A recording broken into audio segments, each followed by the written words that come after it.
Dari kamera pemantau terlihat aksi koboi pengendara mobil yang mengacungkan senjata ke petugas SPBU Res Area Tol Cibubur, Jakarta Timur. Selain menodongkan senjata, petugas juga memarahi petugas SPBU.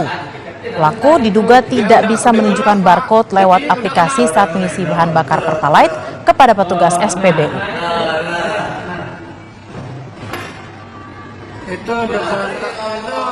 Petugas di SPBU Res Area Tol Cibubur melaporkan peristiwa ini ke Polsek Cipayung, Jakarta Timur. Polisi segera mendalami keterangan dua petugas SPBU, mengumpulkan barang bukti kamera pemantau untuk mengungkap peristiwa ini. Dan kami insya Allah kepolisian mudah-mudahan segera bisa mengungkap kasus tersebut. Jadi rencananya apa yang tindak lanjutnya, Pak? Ya nanti teknis kami di lapangan nanti mudah-mudahan segera terungkap aja. Belum bisa ya.